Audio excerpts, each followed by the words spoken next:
Ecuador நாட்டில் ஏற்பட்ட பயங்கர நிலநடுக்கத்திற்கு பலியானவர்கள் எண்ணிக்கை 272 ஆக அதிகரித்துள்ளது.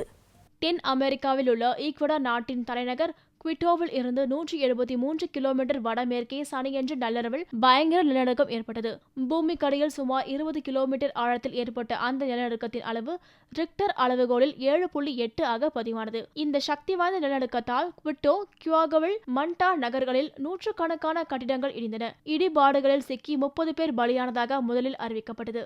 இடிந்த கட்டிடங்களில் மீட்பு பணிகளில் முழுவீச்சில் மேற்கொண்ட போதுதான் வரிசையாக பிணங்கள் கண்டெடுக்கப்பட்டன. படிப்படியாக உயர்ந்த பலி எண்ணிக்கை 272 தொற்றுள்ளதாக ஈக்வடார் நாட்டின் அதிபர் ரஃபேல் கொர்ரி தெரிவித்தார். திங்களன்று மீட்பு பணிகள் தொடர்ந்து நடப்பதால் பலி எண்ணிக்கை நிச்சயம் உயரும் என அதிபர் ரஃபேல் அச்சம் தெரிவித்தார். ஈக்வடார் நாட்டின் வரலாற்றில் மிகப்பெரிய நிலநடுக்கமாக இது கருதப்படுகிறது.